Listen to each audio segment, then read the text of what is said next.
ये जल वाला एरिया चारों तरफ से अगर स्थल से घिरा हुआ है तो यही क्या है? यही झील है, यही लेक है। या गुड इवनिंग। जो लोग लेट ज्वाइन किए उनका फिर से स्वागत है, नमस्कार, गुड इवनिंग, अस्सलाम वालेकुम, सत श्री अकाल, वेलकम। यही झील है, लेकिन इसी में एक कॉन्सेप्ट आएगा लैगून झील। नहीं नयन जी, टॉपिक वही है, 10:30 बजे वाली फ्री क्लास का। मैं एक बार इसको फिर से मुझे बीच में कहिएगा, मैं डिटेल में बता दूंगा, टॉपिक तो वही है। ठीक है? तो बेसिकली 6 टॉपिक हैं जिसमें 3 बड़े टॉपिक हैं। बाकी जो 3 टॉपिक हैं उनसे केवल 5 क्वेश्चन हैं। तो मेन टॉपिक जो है वो है वेवेल प्लान, कैबिनेट मिशन और कैबिनेट मिशन के बाद जो अंतरिम सरकार यानी इंटरिम गवर्नमेंट बनी थी वो। ठीक है? लेकिन इसके अलावा 2 क्वेश्चंस आपका सीआर फार्मूला से होगा, एक क्वेश्चन देसाई लियाकत पैक्ट समझौता से होगा और 2 क्वेश्चन वही ग्रुप में डाइवर्सिफिकेशन भी आता है। उसमें ये सब कोई बड़े टॉपिक नहीं है, सीआर फार्मूला है, फिक्स लिख दिए थे लेकिन ठीक है, पहले से ही पहले नहीं है। लेकिन जैसे ही आप कैबिनेट मिशन, आज का पहले टॉपिक न्यायिक सेवा, उसमें आप इस पे कि आपको रिस्पॉन्स करेंगे, बात से दिख भी रही है। ठीक है? आज दिख रही होगी आप लोगों को। ठीक है? चलिए, ये झील बना दिया। तो ये झील है, यहां पर ये झील है ओ के अंदर, और चारों तरफ से इसके चारों तरफ क्या है? लाल रंग का ये लैंड है, ये भूमि है। इसका मतलब अगर कोई लैंड है और इस लैंड में, इस भूमि में बीच में कोई स्थान पानी का है, ठीक है, और ये चारों तरफ से घिरा हुआ है भूमि से, तो यही लेक है, यही झील है। लेकिन कभी कभी एक विशेष प्रकार की झील भी हमें देखने को मिलती है, और ऐसे में समुद्र के किनारे कभी कभी समुद्र का ही पानी क्या है, लैंड में घुस जाता है एक छोटे से रास्ते से। तो इसे हम क्या कहते हैं? इसे हम लैगून झील कहते हैं, लैगून लेक कहते हैं। क्वेश्चन अब बाद में पूछिएगा, ठीक है? पहले हम लोग उसको पढ़ लें। जो क्वेश्चन है पूछिएगा, लेकिन लेक चैप्टर पहले खत्म कर दें, नहीं तो इसी तरह आप लोग पूछते रहेंगे, हम बताते रहेंगे और क्लास शुरू ही नहीं हो पाएगा। ठीक है? तो लेक टॉपिक खत्म हो जाएगा आधा घंटा में, उसके बाद आप पूछिएगा। तो यहां पर भी देख रहे हैं आप, ये लैगून झील है जहां पर ये पूरी तरह से लगभग स्थल से घुरा है, लेकिन लगभग क्यों? क्योंकि एक छोटे रास्ते से, आप यहां पर देख रहे हैं, ये झील एक छोटे रास्ते से समुद्र से जुड़ी हुई है। तो ऐसी झील जो कि एक झील है लेकिन एक छोटे रास्ते से सागर से भी जुड़ी होती है, तो ये कोई प्योर झील नहीं हुई, क्योंकि प्योर झील चारों तरफ से क्या है? स्थल से घिरी होती है। तो इसी को लैगून झील कहते हैं, और एग्जाम में इससे क्वेश्चन है इसलिए दिखा जाएगा। तो सबसे पहले शुरू करते हैं, और आज की जो पीडीएफ है, ठीक है, क्योंकि ये नेट से निकली है तो इसमें लगभग सभी चीजें इंग्लिश में है, मैं हिंदी, और बड़ी फैक्चुअल चीजें हैं, बहुत ज्यादा इसमें कुछ दिमाग नहीं लगाना है, एक बहुत ही ईजी टॉपिक है, तो इसमें परेशान भी नहीं होना है। ठीक है? जो बस 2-3 पॉइंट मैं बता रहा हूं वो ध्यान रखिएगा। तो सबसे पहले देखते हैं वुलर झील। क्या है वुलर झील? तो याद रख लीजिए, वुलर झील से 3 क्वेश्चन मेन है आपके। पहला जो कि पूछेगा नहीं, बहुत ईजी है, कि वुलर झील किस राज्य में है, तो ये नहीं पूछेगा, लेकिन याद रखना है कि जम्मू कश्मीर में है। दूसरा, ये भारत की सबसे बड़ी झील है, ये आपके एग्जाम में इसी तरह पूछता आ रहा है और आज भी पूछ रहा है। फ्रेश वाटर, फ्रेश वाटर माने क्या हुआ? फ्रेश वाटर माने पीने योग्य पानी, क्योंकि ये नदी और कुछ नहीं है, झेलम नदी का ही पानी है। और नदी का पानी आप जानते हैं पीने योग्य होता है, मीठा जल होता है, फ्रेश वाटर होता है, इसीलिए ये क्या है? ये भारत की सबसे बड़ी मीठे पानी की झील है। लेकिन जो इसमें बदलाव आया है, जब आप, ये तो एग्जाम में पूछ रहा है, पक्का है, और अभी भी पूछ रहा है, लेकिन याद रख लीजिए, जो वुलर झील का एरिया है, ये 189 स्क्वायर किलोमीटर है। झील का एरिया हमेशा याद रख लीजिए घटता बढ़ता रहता है, हमेशा, चाहे वो लैगून झील हो, चाहे ये ट्रू लेक हो। ठीक है? इनका एरिया क्या है? कभी बारिश ज्यादा हो गई, अगर बारिश ज्यादा हो गई, क्या होगा? बारिश ज्यादा होने से, क्योंकि जनरली ऐसी झीलों का कनेक्शन कहीं नहीं होता है, वुलर झील का तो झेलम नदी से एकदम कनेक्टेड है, लेकिन ज्यादातर जो झील है ये एकदम अलग होती हैं, इनके ज्यादातर झीलें पानी के किसी स्रोत से जुड़ी नहीं होती है, और इसीलिए अगर वर्षा अधिक हो गई या अगर नदी से जुड़ी है, बाढ़ आ गई, तो झील का एरिया क्या है? बढ़ जाएगा। लेकिन अगर गर्मी पड़ गई, बहुत ज्यादा गर्मी पड़ गई उस एरिया में, तो वाष्पीकरण हो जाएगा पानी का, इवेपोरेशन हो जाएगा, और उस झील का एरिया क्या हो जाएगा? उस झील का एरिया कम हो जाएगा। तो याद रख लीजिए, कोई भी झील का एरिया फिक्स्ड नहीं है, और इसीलिए हम बहुत पहले से बचपन से पढ़ते हुए आ रहे हैं कि वुलर झील भारत की सबसे बड़ी झील है मीठे पानी की। लेकिन अब स्थितियां बदल गई हैं, और अब आप जब सर्च करेंगे तो मणिपुर में एक झील है, लोकतक झील, इनफैक्ट वो अब मीठे पानी की सबसे बड़ी झील है, क्योंकि वुलर झील का एरिया 189 स्क्वायर किलोमीटर है, जबकि लोकतक झील का एरिया 287 स्क्वायर किलोमीटर है। ठीक है? लेकिन याद रख लीजिए, नहीं, वुलर झील लैगून नहीं है, लैगून झील समुद्र से जुड़ी होती है, नदी से नहीं। ठीक है? तो इसलिए अगर दोनों ऑप्शन एग्जाम में अब आता है, कि भारत की, जनरली आता नहीं है, या तो वुलर झील देगा या तो लोकतक झील। लोकतक झील तो आज तक दिया ही नहीं है कि भारत की सबसे बड़ी मीठे पानी की झील है, क्योंकि ये नया डेटा हुआ है, क्योंकि नॉर्थ, ये मणिपुर में, और आप जानते हैं कि नॉर्थ ईस्ट में बारिश बहुत ज्यादा होती है, तो बारिश इतनी ज्यादा इधर हुई है लगातार कि लोकतक का एरिया वुलर झील से भी अब ज्यादा हो गया है। लेकिन यहां पर एक चीज और भी है, वो ये कि झेलम नदी से ये बनी है, लेकिन झेलम नदी से बनी है, लेकिन क्यों? कुछ गड्ढा हुआ होगा, कोई गड्ढा हुआ होगा, तभी तो झील का पानी इसमें जमा हो गया है। यस, गड्ढा हुआ है, लेकिन गड्ढा क्यों हुआ है? टेक्टोनिक एक्टिविटी के कारण, प्लेट टकराई थी। आप जानते हैं भारत की जो प्लेट है, प्लेट टेक्टोनिक्स में हम लोग देखेंगे इसको, वो हिमालयन प्लेट, यूरेशियन प्लेट से टकराई है। और जब प्लेट टकराती है तो क्या है, ढेर सारे गड्ढे भी बनते हैं, कुछ स्थान ऊपर हो जाएगा, कुछ गहरा हो जाएगा। तो यही गहरा स्थान प्लेट के टकराने से हुआ और इसी में झेलम नदी का पानी भर गया और ये वुलर झील बन गई। ठीक है, आगे बढ़ते हैं। चिल्का झील, अभी तक वुलर झील की बात कर रहे थे। वुलर झील एक ट्रू लेक है, एक शुद्ध झील है जो कि चारों तरफ से क्या है, ये देखिए, ये वुलर झील है, नीचे ये गुलमर्ग है, इधर जाएंगे तो यहीं पर श्रीनगर है और यहीं पर क्या है, ये वुलर झील है। और आप देख सकते हैं कि श्रीनगर से ही ये देखिए, ये झेलम नदी आ रही है और ये नदी क्या है, इसी गड्ढे में चली गई और इस गड्ढे को भर दिया। फिर यहीं से दूसरी तरफ से ये नदी क्या है, देख रहे हैं, सोपोर के पास से निकलती है और ये एकदम बारामूला तक जाती है। फिर तो ये है क्या, आपकी वुलर झील। लेकिन अभी मैंने आपको बताया लैगून झील, और यहां पर आप देखेंगे, उड़ीसा में देखेंगे तो एक झील आपको मिलेगी। ये झील पूरी तरह क्या है, ठीक है, घिरी हुई है, लेकिन एक छोटे से रास्ते से यहां देख रहे हैं आप, ये समुद्र से जुड़ी हुई है। तो ये एक लैगून झील का उदाहरण है। It is an example of lagoon झील। अभी तक हम पढ़ते हुए आए हैं, अभी तक हम क्या पढ़ते हुए आए हैं कि चिल्का झील, चिल्का झील जो है ये भारत की सबसे बड़ी झील है। कोई भी किताब देखेंगे उसमें आपको ये मिलेगा। यहां तक ये भी लिखा है कि पूरे दुनिया में ये दूसरी सबसे बड़ी लैगून झील है, ये भी लिखा है।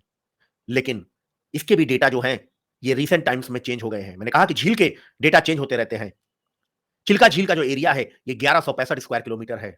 और अब आगे हम लोग पढ़ेंगे कि केरल में एक झील है, वेम्बनाड झील, इसका एरिया चिल्का झील से भी डबल हो गया है और ये 2033 स्क्वायर किलोमीटर बड़ी लैगून, ये वेम्बनाड भी लैगून झील है। लेकिन आज भी आपके एग्जाम में, आज भी आपकी किताबों में चिल्का झील को ही भारत की सबसे बड़ी झील बताया जा रहा है, जो कि गलत है, ये याद रखिएगा। तो यहां पर भी एग्जाम में या तो ऑप्शन में चिल्का झील रहेगा या वेम्बनाड रहेगा। अगर चिल्का झील रहेगा तो चिल्का झील, वेम्बनाड रहेगा तो वेम्बनाड। अगर दोनों हैं तो अब आंसर याद रख लीजिए, वेम्बनाड सही ज्यादा है। ठीक है, इसके अलावा चिल्का झील में साइबेरिया के बहुत ढेर सारे जाड़े में पक्षी भी आते हैं, प्रवासी पक्षी आते हैं। और अगर पूरे इंडियन सब कॉन्टिनेंट की बात किया जाए, भारतीय उपमहाद्वीप की बात किया जाए, जिसमें भारत, नेपाल, पाकिस्तान सब हैं, तो इतना बड़ा प्रवासी पक्षियों का एरिया, इतनी बड़ी संख्या पूरे भारतीय उपमहाद्वीप में नहीं है जितनी कहां है, चिल्का झील में है। इसके अलावा नेक्स्ट है सांबर झील। सांबर झील कहां, चिल्का झील कहां है, उड़ीसा में है। सांबर झील, सांबर झील कहां है, तो सांबर झील राजस्थान में है। जब आप डायग्राम देखेंगे तो ये देखिए, ये सांबर झील है। ये जयपुर से जब आप अजमेर की ओर जाएंगे या जोधपुर की ओर जाएंगे तो आपको रेलवे रेलवे की लाइन से ये नजारा देखने को मिलेगा, जहां पर इस पानी से, इस पानी के वाष्पीकरण के द्वारा नमक बनाया जाता है। और अभी हम लोग ने देखा लैगून झील के बारे में कि चिल्का झील एक लैगून झील है। तो लैगून झील है तो इसका मतलब कहीं ना कहीं क्या है, ये सागर से जुड़ी हुई है। और जब भी सागर से जुड़ी हुई है तो इसका पानी क्या है, नमकीन है। लेकिन याद रखना ये सागर से जुड़ी है और ऐसे में अगर ऐसी झील, नमकीन झील की, अगर नमकीन झील की बात की तो चिल्का और वेम्बनाड सबसे बड़ी नमकीन झील है। लेकिन अगर ऐसी बात करें जो कि पूरी तरह से आंतरिक है, इनलैंड है, भारत की सबसे बड़ी आंतरिक लवणीय झील, नमकीन झील, तब आंसर क्या है, तब आपका आंसर सांभर झील हो जाएगा, राजस्थान की। आगे बढ़ते हैं, कुछ और इंपॉर्टेंट लेक्स हैं। लोनार झील, एग्जाम के लिए एक और इंपॉर्टेंट झील, ये महाराष्ट्र में है। और महाराष्ट्र में भी अगर डिस्ट्रिक्ट पूछेगा तो बुल्धाना जिले में ये स्थित है। लेकिन एग्जाम में इंपॉर्टेंट क्वेश्चन ये पूछा है कि इसका निर्माण कैसे हुआ। तो याद रखना है कि मंगल और बृहस्पति ग्रह के बीच में कई चट्टाने, चट्टानी मलबे हैं, चट्टानी टुकड़े हैं, जिसे एस्ट्रॉइड्स कहते हैं, जिसे क्षुद्र ग्रह कहते हैं। ज्यादातर ये कहां है, ये मंगल और बृहस्पति के बीच में है। लेकिन कुछ ऐसे टुकड़े मंगल को पार करके पृथ्वी के पास भी रहते हैं। और ऐसे में जब पृथ्वी इनके पास से कभी गुजरती है तो पृथ्वी के गुरुत्वाकर्षण बल के कारण, due to gravitational attraction of the earth, ये पृथ्वी पर गिरने लगते हैं। लेकिन जनरली ज्यादातर क्या है, ज्यादातर पृथ्वी के वायु के वायुमंडल जो है, वायु के मंडल जो है, वायुमंडल जो है, एटमॉस्फेयर है, इसमें मौजूद गैस के जो पार्टिकल्स हैं, डस्ट के जो पार्टिकल्स हैं, उनसे फ्रिक्शन हो जाता है इन टुकड़ों का। और ये फ्रिक्शन इतना खतरनाक होता है कि ये जल के राख हो जाते हैं। लेकिन कुछ भारी होते हैं, कुछ बहुत बड़े टुकड़े होते हैं और ये क्या है, ये पृथ्वी पर गिर जाते हैं। और ऐसे में जब पृथ्वी पर गिरते हैं तो एक बहुत बड़े गड्ढे का निर्माण करते हैं। इन्हीं को क्रेटर भी कहा जाता है। क्रेटर जनरली ज्वालामुखी के मुंह में जो गड्ढा है उसको कहते हैं, लेकिन जनरल क्रेटर जो जनरल टर्म है, क्रेटर माने गड्ढा। तो ये जो लोनार झील है, ये आज से 50,000 साल पहले इसी उल्का, किसी उल्का पिंड के गिरने, किसी मेटेओराइट्स के गिरने से गड्ढे जो बने, उसमें ये झील आज स्थित है। इसका अगर देखेंगे डायग्राम, ये देखिए, ये इतना बड़ा गड्ढा बन गया और इसी गड्ढे में क्या है, आज आपको ये लोनार झील, जहां बरसाती पानी इकट्ठा हो गया तो ये एक झील का रूप ले लिया। आगे बढ़े, कोलेरू झील, ये आंध्र प्रदेश में है। आंध्र प्रदेश की दो सबसे बड़ी नदियां हम जानते हैं, एक है गोदावरी और एक है कृष्णा। लेकिन हुआ क्या, हुआ ये कि इनका डेल्टा है, बहुत बड़ा डेल्टा है, और इनका डेल्टा लगभग आपस में मिक्स हो गया है। इसी डेल्टा, इन दोनों नदियों के डेल्टा के बीच में आपको यहां पर बीच में एक झील दिखाई देगी। यही झील क्या है, कोलेरू झील है। एग्जाम का इंपॉर्टेंट क्वेश्चन इसमें बस यही है कि ये कहां लोकेटेड है, तो याद रखना है कि ये कृष्णा और गोदावरी नदियों के डेल्टा के बीच में स्थित है, और इसे रामसर समझौते के तहत 2002 में एक आर्द्र भूमि यानी वेटलैंड घोषित किया गया है। वेटलैंड को हम लोग डिटेल में आगे भी पढ़ेंगे। आगे बढ़े, पुष्कर झील। अभी हम लोग ने देखा कि राजस्थान में अगर सबसे बड़ी आंतरिक नमकीन झील की बात करें तो अभी हम लोग ने देखा क्या है, सांबर झील है। लेकिन इसके अलावा जब आप अजमेर में जाएंगे और अजमेर से थोड़ी दूरी पर, ठीक है, जैसे ये अजमेर है तो अजमेर से थोड़ी दूरी पर एक स्थान है पुष्कर। ये वाली झील नहीं, ये अन्ना सागर है, ये नहीं। अजमेर से थोड़ा और आगे जाएंगे और कहा जाता है कि पूरे भारत में ब्रह्मा जी का एकमात्र मंदिर कहां है, ये पुष्कर में ही है। तो पुष्कर में भी एक बहुत बड़ी नहीं लेकिन एक छोटी सी झील है, लेकिन एग्जामिनेशन पॉइंट ऑफ व्यू से इंपॉर्टेंट है।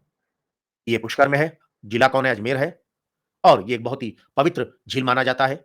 ढेर सारे दर्शनार्थी आते हैं और इसमें स्नान करते हैं।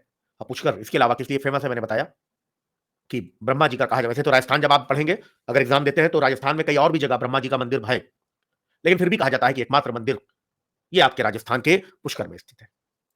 क्लियर है? क्या वीडियो पॉज हो गया? दीक्षा बता रही है कि वीडियो रुक गया है। Yes yes. तीन और देखते हैं। पुलिकट झील इंपॉर्टेंट फिर आ गया एग्जाम के लिए। एग्जाम में पूछा है पुलिकट झील किस राज्य में है, जल्दी बताइए जल्दी बताइए, किस स्टेट में है पुलिकट झील, कमेंट करके बताइए। आंध्र प्रदेश, ठीक है, आंध्र प्रदेश, वेरी गुड। आप सभी ने बताया और आप सभी गलत है। क्यों? क्योंकि आंध्र प्रदेश में तो है, लेकिन केवल आंध्र प्रदेश में नहीं है। इसका जो सदर्न पार्ट है ये तमिलनाडु को भी टच करता है। लेकिन जान के मैंने यहाँ पर हेडिंग में आंध्र प्रदेश लिखा है, लेकिन नीचे देखिए क्या है, मैंने दोनों लिखा है, आंध्र प्रदेश और तमिलनाडु। और आप में से ज्यादातर लोग इस हेडिंग को ही देखते, तो इसको डायग्राम जब आप देखेंगे तो यही क्या है, यही पुलिकट झील है, यही पुलिकट झील है। ये भी क्या है, एक लैगून झील है। क्यों? क्योंकि यहां ध्यान से जब आप देखेंगे तब आप पाएंगे कि ये एक रास्ते से क्या है, यहाँ एक खुले रास्ते से ये समुद्र से जुड़ी है। इसके अलावा यहां भी देखेंगे तो खुले रास्ते से, एक बहुत ही छोटे रास्ते से ये सागर से जुड़ी हुई है। लेकिन यहीं पर देखेंगे तो आपको बॉर्डर भी दिखेगा। ये देखिए, ये बॉर्डर है, इसके ऊपर आंध्र प्रदेश है और इसके नीचे क्या है, इसके नीचे ये तमिलनाडु है। इनफैक्ट जो पुलिकट शहर है ये तमिलनाडु में ही स्थित है। लेकिन फिर भी चूंकि ज्यादातर हिस्सा देख रहे हैं आप, केवल नीचे थोड़ा सा हिस्सा छोड़ दीजिए, तो इस झील का ज्यादातर हिस्सा कहां है, ये पूरा आंध्र प्रदेश में है। तो इसीलिए हम इसको क्या मानते हैं कि आंध्र प्रदेश में है। लेकिन याद रख लीजिएगा, अगर ऑप्शन में आपके तमिलनाडु भी है और उसमें एक ऑप्शन है कि दोनों, तब आपका आंसर बोथ हो जाएगा, यानी कि दोनों हो जाएगा। क्लियर है? आगे बढ़ते हैं। यह भी भारत की एक बहुत बड़ी क्या है, नमकीन पानी की झील है। यहीं पर एक आपको द्वीप दिखेगा, ये देख रहे हैं, जिसको ज्यादा ज्योग्राफिकल भाषा में स्पिट कहते हैं। ये देखिए, ये पूरा एक द्वीप बन गया, ये एक द्वीप बन गया। क्यों? क्योंकि नीचे भी सागर का एक रास्ता है, ऊपर भी अलग है, ये द्वीप है और इस द्वीप का नाम श्री हरिकोटा है। क्यों खास है? ये श्री हरिकोटा का आइलैंड जो है, जो श्री हरिकोटा का द्वीप है, ये क्यों क्यों यस वेरी गुड, जय जय भाई ने बिल्कुल सही बताया। यहीं पर पहले श्री हरिकोटा स्पेस सेंटर नहीं, हाँ, ये लॉन्चिंग सेंटर है। हमारे सैटेलाइट अब यहीं से जाते हैं और अब इसका नाम बदल के सतीश धवन स्पेस सेंटर कर दिया गया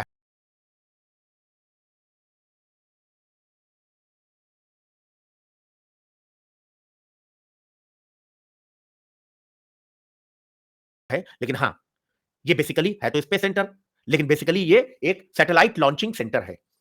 अब भारत के जो भी, चाहे पीएसएलवी वाले सैटेलाइट जाते हैं, पहले इनसेट के नहीं जाते थे, लेकिन अब इनसेट के सैटेलाइट भी, पीएसएलवी वाले सैटेलाइट भी, ये सभी क्या है, इसी यहीं पर जो इसरो का एक सेंटर है, ये वहीं से प्रक्षेपित किए जाते हैं, लॉन्च किए जाते हैं। ठीक है, आगे बढ़ते हैं। तो ये याद रखना है कि श्रीहरिकोटा जो ये आइलैंड है, इस पर आपका सतीश धवन स्पेस सेंटर है। नेक्स्ट आते हैं लोकतक। लोकतक अभी हम लोग ने देखा, अगर पुरानी किताबों में देखेंगे, पुराने डेटा देखेंगे, तो यही है कि ये नॉर्थ ईस्ट की सबसे बड़ी फ्रेश वाटर झील है। लेकिन याद रखना है, इसका एरिया हो गया है, बारिश बहुत होती है, 287 स्क्वायर किलोमीटर एरिया हो गया है। और अभी तक हम मानते थे कि मीठे पानी की सबसे बड़ी झील वुलर झील है, लेकिन वुलर झील का एरिया केवल 189 स्क्वायर किलोमीटर हो गया है। तो वर्तमान में, क्योंकि अभी भी आपकी ज्यादातर किताबें पुरानी है, अभी क्वेश्चन कोई मत पूछिए। तो इसीलिए आज भी आपकी किताबों में मैं बताया कि वुलर झील को ही भारत की सबसे बड़ी मीठे पानी की झील कहा जाता है, लेकिन ये सही अब नहीं है। अब लोकतक झील आप नेट पे भी चेक करिएगा। अब लोकतक जो झील है ये सबसे बड़ी झील हो गई है मीठे पानी की। लेकिन इसके अलावा जो सबसे खास बात है दुनिया में, एक जो बहुत कम जगह है, इस झील में ही कई गोल गोल आपको आइलैंड्स टाइप दिखेंगे, फ्लोटिंग आइलैंड्स दिखेंगे, क्योंकि इसी आइलैंड पर एक नेशनल पार्क बना दिया गया है और उस नेशनल पार्क का नाम क्या है? कीबुल लामजाओ। ये दुनिया का एकमात्र फ्लोटिंग तैरता हुआ राष्ट्रीय उद्यान है। और ये कहां पर तैर रहा है? यस, कहां पर तैर रहा है? ये लोकतक झील में ही तैर रहा है। इसी तरह मणिपुर में एक विलुप्त हिरण है, उसका भी ये अंतिम स्थान है। ये झील भी रामसर वेटलैंड की सूची में है और 1990 में ही रामसर सूची में इसको शामिल कर लिया गया है। ये मणिपुर है और मणिपुर में ही यहीं पर आप देखेंगे बीच में आपको बहुत बड़ा एरिया लोकतक झील का दिखाई देगा, जो कि 287 स्क्वायर किलोमीटर है। और अगर वर्षा इसी तरह बढ़ती रही, क्योंकि नॉर्थ ईस्ट में हमेशा वर्षा होती है, तो इसका एरिया और बढ़ता जाएगा। आगे बढ़े, वेम्बनाड झील। वेम्बनाड झील भी क्या है? एक लैगून झील है। और लैगून झील मैंने बताया कि लैगून झील मतलब क्या होता है। तो लैगून झील मतलब कि ये सागर से जुड़ी हुई है। तो यही क्या है? यही वेम्बनाड झील है। और आप देख रहे हैं खासतौर से कोच्चि के पास, जो कोचीन शहर है, कोच्चि शहर है, इसके पास, इसके अलावा कई और जगह से ये खुले सागर से एक छोटे रास्ते से जुड़ी हुई है। अभी तक ये भारत की सबसे लंबी लैगून झील थी, लेकिन अब मैंने बताया कि झील का एरिया समय के साथ घटता बढ़ता रहता है और अब ये चिल्का झील से भी बड़ी, भारत की सबसे बड़ी लैगून झील हो गई है। चिल्का झील का एरिया लगभग 1100 स्क्वायर किलोमीटर के आसपास है, 1166 स्क्वायर किलोमीटर के आसपास है, जबकि वेम्बनाड झील का एरिया 1133 स्क्वायर किलोमीटर है। अरे 2033 स्क्वायर किलोमीटर है। यानी कि चिल्का झील से ऑलमोस्ट ये डबल है। लेकिन फिर भी आप किताबों में देखेंगे, किताब में चिल्का झील को ही भारत की सबसे बड़ी लैगून झील माना जाता है, जो कि गलत है। तो इस बात को ध्यान रखिएगा। कुछ चीजें गलत लिखती, एक लोग ने गलत लिख दी और बाकी सब उसका अनुसरण करने लगते हैं। तो आज के समय में जब एक एक नंबर से सिलेक्शन रुक जा रहा है, सही नॉलेज लेना बहुत जरूरी है। किताब में केवल जो लिखा है उसको बस आंख मूंद के मत पढ़िए, खाली समय में उसको चेक भी करिए, क्योंकि ज्यादातर आंकड़े आपके काफी पुराने हैं। एग्जाम में यही है, आप देख सकते हो। मैंने तो आपको पूरा एरिया बता दिया। शुरू में ही जो पहला क्वेश्चन था वहीं पर मैंने आपको दोनों का एरिया इसीलिए लिख के दे दिया है। यहां पर मैंने आपको लिख के दिया है कि चिल्का झील क्या है? सबसे बड़ी झील है। लेकिन मैंने बताया कि ये एग्जाम का क्वेश्चन है, लेकिन नीचे मैंने लिख दिया है कि नाउ वेम्बनाड। अब वेम्बनाड झील भारत की सबसे बड़ी झील है। ये काफी पहले से ही है, लेकिन किताबों में कभी था नहीं। और आप देख रहे हैं एकदम डबल है। ये 1165 स्क्वायर किलोमीटर है चिल्का झील, जबकि वेम्बनाड झील 2000 से भी ऊपर इसका एरिया है, वर्ग किलोमीटर है। जो लोग बाद में जुड़े हैं, यही चीज वुलर झील के साथ भी है। वुलर झील को भारत की सबसे बड़ी मीठे पानी की झील कहते हैं, इसका एरिया 189 स्क्वायर किलोमीटर, लेकिन इससे बड़ा एरिया किसका है? लोकतक झील का है, 287 स्क्वायर किलोमीटर। ठीक है, चलिए। बाकी क्वेश्चन बनाने वाले भी कुछ ज्यादा ही महान होते हैं, उनको भी बहुत ज्यादा समझ लीजिए कि गलतियां वो भी करते रहते हैं। ठीक है, कहा कहना कि वो सब जानते हैं सही नहीं है, सब कोई नहीं जानता है। ठीक है, आगे बढ़ते हैं। वेम्बनाड झील। तो वेम्बनाड झील क्या है? इस समय भारत की सबसे बड़ी झील हो गई है, लेकिन हाँ, ये एक लैगून झील है। यहीं पर नेहरू ट्रॉफी बोट रेस भी होती है, आप सभी जानते हैं। इसके बाद आता है डल झील। डल झील हम सभी जानते हैं कहां पर है। तो ये जम्मू कश्मीर की राजधानी श्रीनगर में है। और अगर दुनिया में कुछ सबसे चुनिंदा जो सबसे खूबसूरत झील है, उसमें ये डल झील भी है। ये श्रीनगर में है। जीवन में अगर मौका लगे और आपको लगे कि हाँ माहौल अब जाने लायक है, तो एक बार कश्मीर जरूर घूमिएगा और डल झील में हाउस बोट में भी कम से कम एक रात जरूर रुकिएगा। बहुत मजा आता है। मैं रुका था 2 साल पहले आज से। ठीक है, और निश्चित है कि वो फीलिंग आपको कहीं नहीं मिलेगी।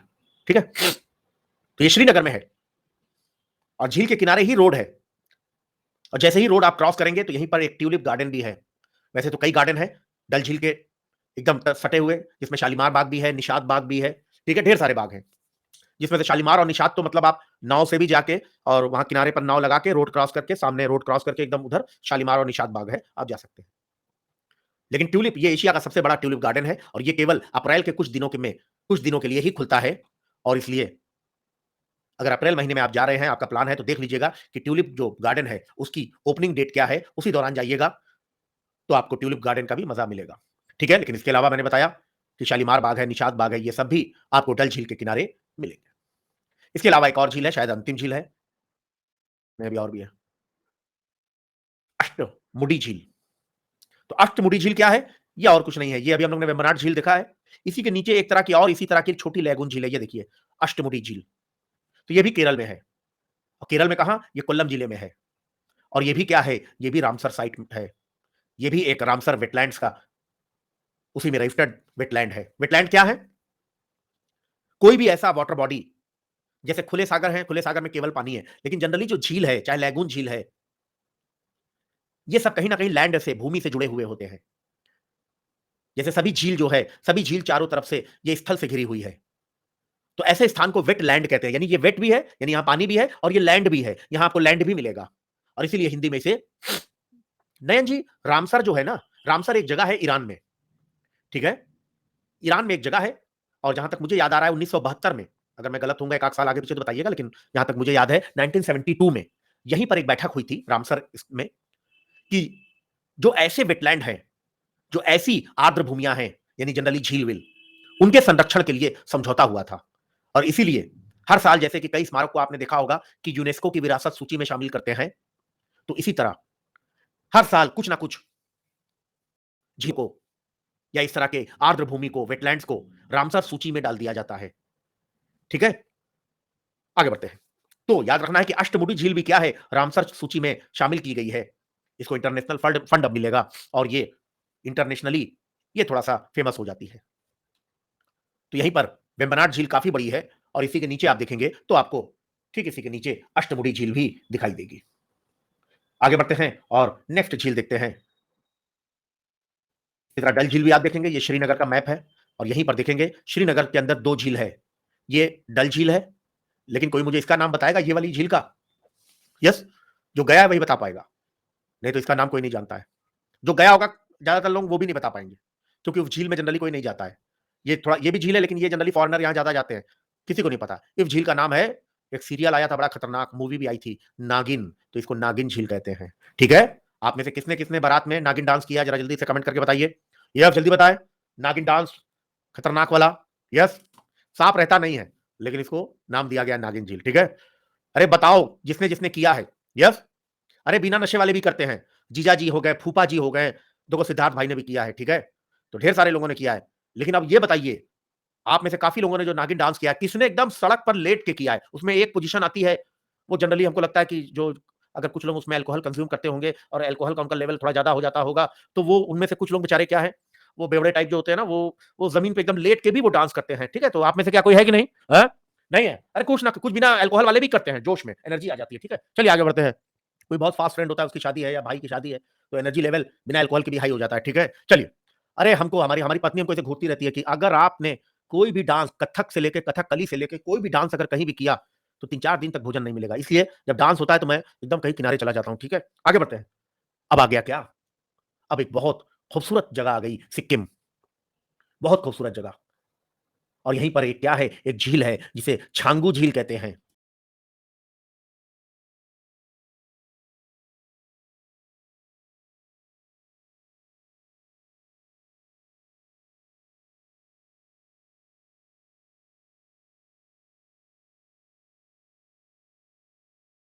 क्या कहते हैं इसका लोकल नेम क्या है? तो को पूजा को कपड़े की पड़ी है। अरे वहां डांस में कपड़ा कोई देखता है? तुम लड़कियों को अपना बस यही सब दिखना है, कपड़े गंदे ना हो। अरे लड़के वहां सड़क पे नाली पे लेट के डांस करते हैं पूजा, और तुम कह रही हो कि सड़क पे गंदे हो जाएंगे, है? आगे बढ़ते हैं। छांगू लेक एक लोकल नेम है, इसका वैसे ज्यादा जो ऑफिशियल नेम है, इसको सोमगो झील कहते हैं, सोमगो झील। लेकिन वहां जब आप जाएंगे तो टैक्सी वाले से लेके हर कोई, मैं यहां भी गया हूं, बड़ी खूबसूरत जगह है, इसको छांगू झील ही कहते हैं। और जब आप नाथुला जाएंगे, नाथुला भी सौभाग्य मेरा, ऊपर वाले की कृपा, वहां भी मैं गया, तो नाथुला झील के, अरे नाथुला जो माउंटेन पास है, वही रास्ते में ही ये छांगू झील है। और मेरे लिए बहुत ही खास है, क्योंकि मैं शादी के 5 दिन बाद ही मैं अपने सिक्किम दौरे पे चला गया था, मतलब हनीमून पे चला गया था, तो सिक्किम पे ही गया था। तो इसीलिए छांगू झील जो है, ये ज़्यादा मेरे लिए मेमोरेबल है, सिक्किम ज़्यादा मेमोरेबल है। तो one of the best place है, ज़रूर जाइए, सिक्किम भी, दार्जिलिंग भी और कालिम्पोंग, तीनों जगह ज़रूर जाइएगा। भले हनीमून पे मत जाइए, लेकिन हाँ, कभी भी अवसर मिले ज़रूर जाइएगा, one of the best place. Yes, थोड़ा-सा नेटवर्क इश्यू, अब सभी सही है? Yes, everything is fine, yes. Broadband चला गया, लेकिन मैं कहा ना, मैं हमेशा दो ब्रॉडबैंड दिखिए, एक दूसरा ब्रॉडबैंड ये है जो चला गया, दिख रहा है, अभी क्लियर है, वीडियो ऑडियो सब दिख रहा है, यस। चलिए तो आगे बढ़ते हैं, और इसीलिए मैं हमेशा दो ब्रॉडबैंड और एक छोटा वाला हल्का वाला कनेक्शन लेके चलता हूं, क्योंकि आप लोगों का नुकसान ना हो, क्योंकि एक्सक्यूज देना बड़ा आसान है, क्लास लेते लेते मेरा ब्रॉडबैंड चला, क्यों चला गया, आप एक्स्ट्रा रखिए ब्रॉडबैंड। चलिए तो आगे बढ़ते हैं। तो नेक्स्ट झील जो है ये हुसैन सागर है। कोई गया है हुसैन सागर? यस, किसी ने देखा है हुसैन सागर झील? यस, स्मृति ने देखा है, और बहुत अच्छा एक शहर है हैदराबाद। हैदराबाद, इनफैक्ट ये हैदराबाद और सिकंदराबाद दोनों ट्विन सिटी है, ये उन्हीं के बीच में है। तो ये आप देखेंगे, ये झील क्या है, यही हुसैन सागर है। इसके एक तरफ आपको हैदराबाद और इसी के किनारे दूसरी तरफ आपको सिकंदराबाद दिखेगा। लेकिन खास बात है, एक जीके का क्वेश्चन है कि इसी हुसैन सागर में बीच में आपको भगवान बुद्ध की क्या है, एक बहुत बड़ी विशाल मूर्ति देखने को मिलेगी, और लाजवाब जगह है, हैदराबाद भी जरूर जाइएगा एक बार। लेकिन मैं बता रहा था कि छांगू झील के बारे में, तो यहां पर आप देखेंगे तो ये गैंगटॉक है, ये गैंगटॉक है ये, और यहीं पर आप देखेंगे ये नाथुला है ये, और इसी के बीच में ये देखिए छांगू झील है, ये एकदम बीच रास्ते में है। यहीं पर रास्ते में आपको याक, जो याक होती है पहाड़ी गाय, वो आपको खड़ी हुई दिखेगी, और यहीं पर क्या है, आप उस पर फोटो खिंचाते हुए नजर आएंगे, ठीक है। नहीं, ये लैगून झील नहीं है। तो हुसैन सागर से ज्यादा कुछ नहीं पूछेगा एग्जाम में, केवल यही पूछेगा कहां है, तो ये हैदराबाद में है। ये आर्टिफिशियल झील है जिसे 1562 में हजरत हुसैन शाह वली ने, गोलकुंडा के जो नवाब थे, उन्होंने बनाया था, और ये दोनों हैदराबाद और सिकंदराबाद से जुड़ी हुई है। और यहीं पर 16 मीटर ऊंची, यानी कि लगभग 50 फीट ऊंची बुद्ध का क्या है, यहीं पर एक मूर्ति है, जो कि एग्जाम के लिए इंपॉर्टेंट है, ठीक है। तो ये आपका झील हो गया है। हाँ, अब अगर आपके कोई क्वेश्चन हैं लेक से तो आप पूछ सकते हैं, नहीं तो आगे अब हम लोग को वाटरफॉल भी पढ़ना है। Yes, any question you may ask. Yes, दर्रा, दर्रा अलग चीज है। दर्रा होता क्या है, उसको इंग्लिश में माउंटेन पास कहते हैं। तो पहाड़ कभी ऊपर आता है, कभी नीचे आता है। तो पहाड़ जहां नीचे आता है, वहां से हम पहाड़ को क्या है, उस रास्ते से पहाड़ को हम पार कर सकते हैं। तो ऐसे निचले रास्ते को ही क्या है, दो पहाड़ के बीच का वो घाटी, वो नीचा वाला एरिया जिसे हम पहाड़ को क्रॉस कर सकते हैं, यही पहाड़ी दर्रा या माउंटेन पास या इंग्लिश में ला कहलाता है। जैसे नाथुला, नाथुला भी क्या है, अभी हम लोग ने देखा, एक पहाड़ी दर्रा है, ठीक है। और कुछ लेंथ, लेंथ मेजर करने में उसमें कौन बड़ी इश्यू है जय भाई? गहराई नापना है कि एरिया? एरिया नाप लीजिए, ये तो मैथ का सवाल है कि एरिया कैसे नापोगे, ठीक है। इसमें कोई बड़ा वो थोड़ी है, जिस तरह मैथ में हर जगह का एरिया नापते हो, आप इसका भी नाप लोगे, ठीक है।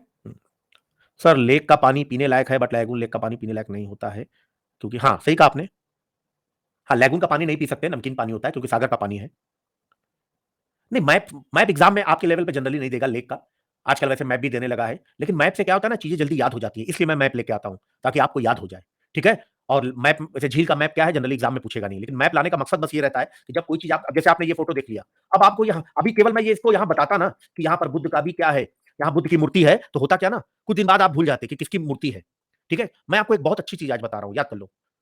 देखो होता क्या है ना, कोई क्लास का कोई ऐसा, जैसे आप अपने क्लास में मित्र को तो कभी भूल नहीं सकते जीवन भर, लेकिन कभी कभी होता है कि आपके क्लास में 50 बच्चे थे, 60 बच्चे थे, 20 साल बाद आपको कोई उसमें से दिखता है जिससे आप बहुत ज्यादा बात नहीं करते हो, आप उसको पहचान लेते हो, लेकिन कभी कभी आप उसका नाम भूल जाते हो। ढेर सारे ऐसे आपके फ्रेंड्स हैं जिनको आप फोटो में देखोगे तो बता दोगे, आप पुरानी फोटो भी निकालोगे ना अपने स्कूल क्लास के समय की, आप बता दोगे अरे ये तो मेरे क्लास में था, लेकिन आप उनके नाम भूल जाते हो। इसका नाम क्या था यार, याद नहीं आ रहा है। ऐसा इसलिए होता है, आंखों से देखी हुई चीज जो होती है, ये हमारे दिमाग में, ये हमारे मेमोरी में, बहुत खास बात बता रहा हूं, ये आपको कोई नहीं बताएगा, जो चीजें हम आंखों से देख लेते हैं वो हमारे मेमोरी में ज्यादा लंबे समय तक रहती है, लेकिन जो कानों से सुनते हैं वो हमारे मेमोरी में बहुत लंबे समय तक नहीं रहती है। हम उसका नाम जो था, उसकी शक्ल जो थी, उसका चेहरा था, वो क्या है, हमने आंखों से देखा था, इसलिए वो हमारे मेमोरी में ज्यादा लंबे समय तक थी। लेकिन उसका नाम हमने अपने कानों से सुना था, इसलिए समय के साथ क्या है, वो फेड कर जाता है। इसीलिए एग्जाम में कहा जाता है नोट्स बनाओ। क्यों कहा जाता है? क्योंकि टीचर का आप लेक्चर सुनोगे वो अपने कान से सुनोगे, कल को भूल सकते हो, लेकिन जब नोट्स बनाओगे ना तो अपनी आंखों से उसको 10 बार देखोगे, और जब आंखों से देख लिए तो फिर आप उसको नहीं भूलोगे। इसीलिए मैं मैप लाता हूं। अब जैसे यहां मैंने मैप में बताया कि गैंगटॉक से गए, नाथुला और बीच में छांगू लेक पड़ा, तो ये, या मैंने यहां आपको मूर्ति दिखा दी। अब जो आपने मूर्ति देख ली आंखों से ना, अब आप इसको जीवन में कभी नहीं भूलोगे कि हैदराबाद के हुसैन सागर में बुद्ध की प्रतिमा है। लेकिन यही मैं मूर्ति नहीं लाता, इससे कोई फायदा नहीं था, लेकिन अगर ये मूर्ति मैं नहीं लाता, क्योंकि यहां भी लिखा हुआ है, लेकिन ये आप भूल जाते, ये आप 2-3 महीने बाद भूल जाते कि सर किसकी मूर्ति बताए थे यार, कोई था। लेकिन जब आपने देख लिया, अब आप नहीं भूलोगे, ठीक है। यस, तो ये आपका हो गया। और कुछ पूछना है? हाँ, आर्टिफिशियल झील तो ढेर सारी है, जितना डैम बनता है जय शर्मा जी, हर डैम के पीछे एक झील बन जाती है। जैसे गोविंद सागर, गोविंद बल्लभ पंत सागर, इंदिरा सागर, ये सब क्या है? ये सब आर्टिफिशियल लेक है, ये सब बहुत बड़ी-बड़ी झील है, ठीक है? तो डैम जब भी कहीं बड़ा डैम बनेगा, उसके पीछे एक आर्टिफिशियल झील बन जाएगी, ठीक है? तुंगभद्रा एक नदी है, झील नहीं है, ठीक है? और कुछ? हाँ, मैथॉन है, पानछेट है, ये सब क्या है देखो? दामोदर नदी पे ये सब झील बन गई है, ठीक है? ढेर सारी झील है, सब झील आप पढ़ ही नहीं पाओगे, हजारों झील है भारत में।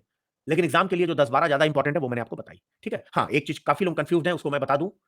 आप सभी जानते हो कि मंडे टू फ्राइडे अपना बवाल क्लास चलती है। ये बवाल एकदम नंबर 1 बवाल यही मचता है। डाल लीजिए और ये हम लोग की फिर जो सब फॉर्म हुई थी फैक्ट से है, इससे है। कभी-कभी झरना से ऊंचा झरना कौन? और आप सभी क्वेश्चन बंद करते हैं, जब ये 10 मिनट बाद टॉपिक हो जाएगा फिर हम लोग फिर इंटरेक्ट करेंगे। देखिए आपके एग्जाम में पूछा है कि भारत का सबसे ऊंचा झरना कौन है? Yes, which is the highest waterfall in India? Answer बताएं। हाँ, ये फ्री क्लास की शेड्यूल है राधे जी, जो कि हम लोग डेली मंडे टू फ्राइडे करते हैं रात में 10:30 बजे। तो आधा घंटा बाद ये क्लास होगी, इसमें जरूर आइएगा। ये नंबर 1 क्लास है आपके ग्रेड अप की, आपके बायजूस एग्जाम प्रेप की। इससे ज्यादा बच्चे आपको, इसके आधे भी बच्चे आपको ज्यादातर क्लास में नहीं मिलेंगे।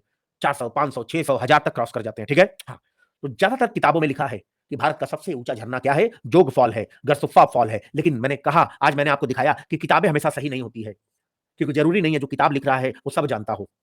तो मैं भी सब नहीं जानता हूं। तो याद रख लीजिए, भारत का सबसे ऊंचा जो झरना है, ये जोग फॉल नहीं है। ये क्या है? ये कुंचिकल झरना है, ये कुंचिकल प्रपात है, कुंचिकल फॉल है।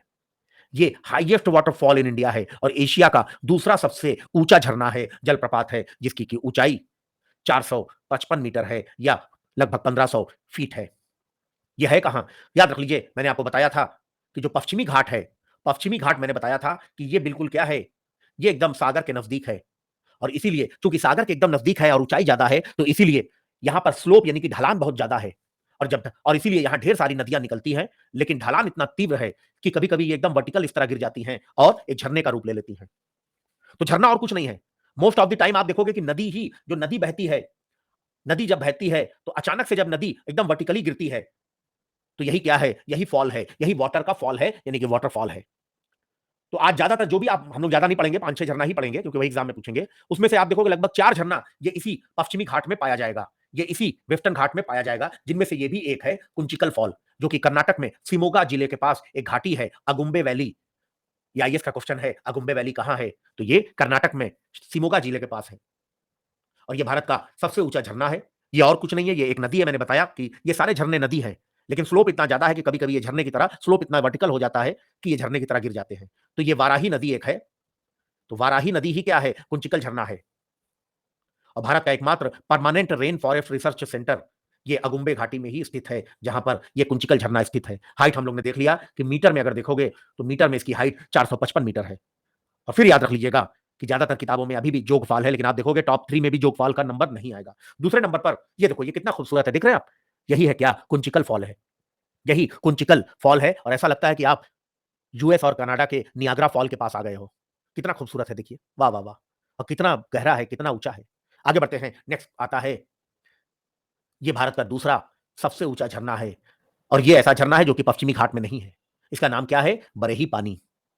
ये बरही पानी झरना जो है, ये भारत का कुंचिकल झरने के बाद दूसरा सबसे ऊंचा झरना है और ये उड़ीसा में एक राष्ट्रीय उद्यान है, जहां अभी 7-8 महीने पहले आग लग गई थी। तो सिमलीपाल राष्ट्रीय उद्यान है, सिमलीपाल नेशनल पार्क है, उड़ीसा के किस जिले में? मयूरभंज जिले में। वहीं पर ये भारत का दूसरा सबसे ऊंचा बरही पानी जो झरना है, ये मौजूद है। ये भी एक नदी है और नदी का नाम क्या है? बुद्ध बलंगा। तो ये नदी ही जब स्टीप स्लोप से गिरती है तो एक झरने का रूप ले लेती है। अभी हम लोग ने देखा कि भारत का सबसे ऊंचा झरना कुंचिकल झरना है, इसकी ऊंचाई 455 मीटर थी और इसकी ऊंचाई 399 मीटर है। इसको भी अगर आप देखें तो ये है, इसकी ऊंचाई बहुत ज्यादा है, लेकिन हाँ, जैसा कि आप देख रहे हैं कि यहाँ पानी उतना ज्यादा नहीं है। लेकिन चूंकि अभी हम लोग ने कई बार पढ़ा है कि पश्चिमी घाट में बारिश बहुत होती है, इसीलिए कुंचिकल में पानी बहुत ज्यादा है, खासतौर से बरसात के सीजन में। नेक्स्ट आ गया दूध सागर। एग्जाम में सबसे ज्यादा दूध सागर पूछा है, या तो जोग फॉल, दूध सागर। अब तो कुंचिकल भी पूछने लगा है और ये क्रम में नहीं है, ये पांचवा, क्योंकि तीसरा और चौथा आपके एग्जाम में पूछता नहीं है और कुछ खास भी नहीं था, इसलिए मैंने उसको हटा दिया। तो भारत का पांचवा सबसे ऊंचा, अभी भी देखिए जोगफॉल नहीं आया है, पांचवा सबसे ऊंचा जो झरना है, प्रपात है, ये दूध सागर है। लेकिन ये कहां है? याद रखना, ये इंपॉर्टेंट है, ये गोवा में है।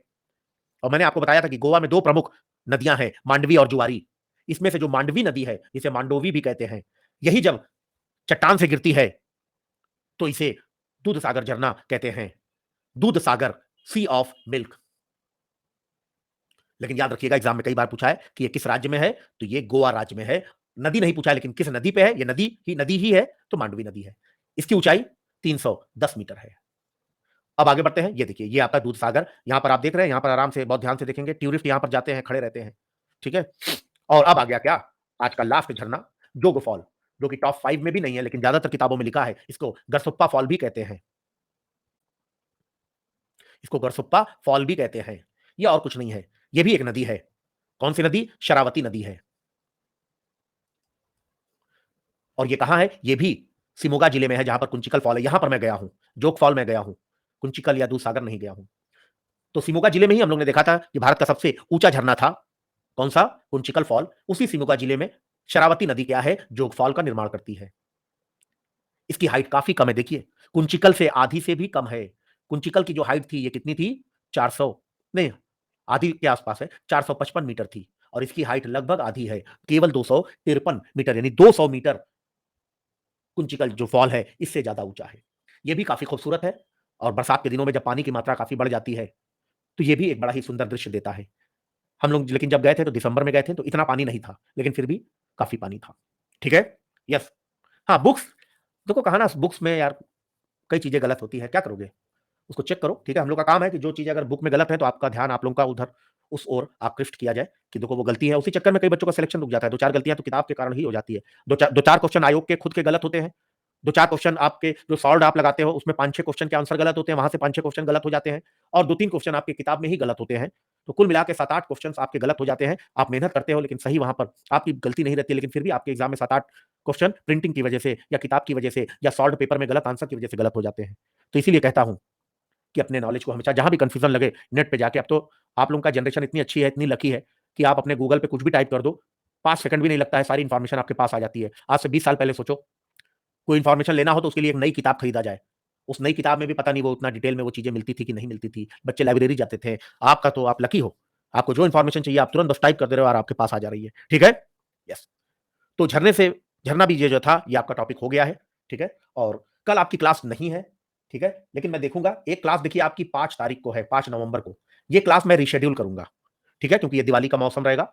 तो 5 नवंबर को जो क्लास है, ये रिशेड्यूल होगी। कब होगी? हो सकता है कल भी हो जाए, कल 9 बजे, या हो सकता है अगले वीक में इसको मैं कभी रिशेड्यूल करूं, क्योंकि अभी मैंने मैनेजमेंट से बात नहीं की है। ठीक है, तो अभी फाइनल नहीं है, लेकिन हाँ, ये क्लास नहीं होगी। लेकिन कब होगी, ये आप लोगों को ऐप में पता चल जाएगा। ठीक है। यस, कोई क्वेश्चन पूछना है? यस। हाँ, दोनों सेम है नयन जी। झरना आम भाषा में कहते हैं, और थोड़ा सा उसको शुद्ध हिंदी में जलप्रपात कहते हैं। ठीक है। स्लाइड पीछे कर दें, लो स्लाइड पीछे हो गई। और कुछ उमंग जी, और पीछे करें? है? अरे उमंग भाई, और पीछे करें? बस इतना ही ना? नहीं, बस यही वाली है। अभी मैं खुद पीछे होने वाला था। ठीक है। हाँ, तो एक चीज याद रखना है जाने के पहले कि 10:30 बजे वाली क्लास का टॉपिक आज ज्यादा टॉपिक है, लेकिन इसमें 3 टॉपिक ही मेन है। तो मेन 3 टॉपिक है, वेवल योजना, वेवल प्लान, कैबिनेट मिशन, और कैबिनेट मिशन के बाद ही जो अंतरिम सरकार बनी थी, इंटरिम गवर्नमेंट बनी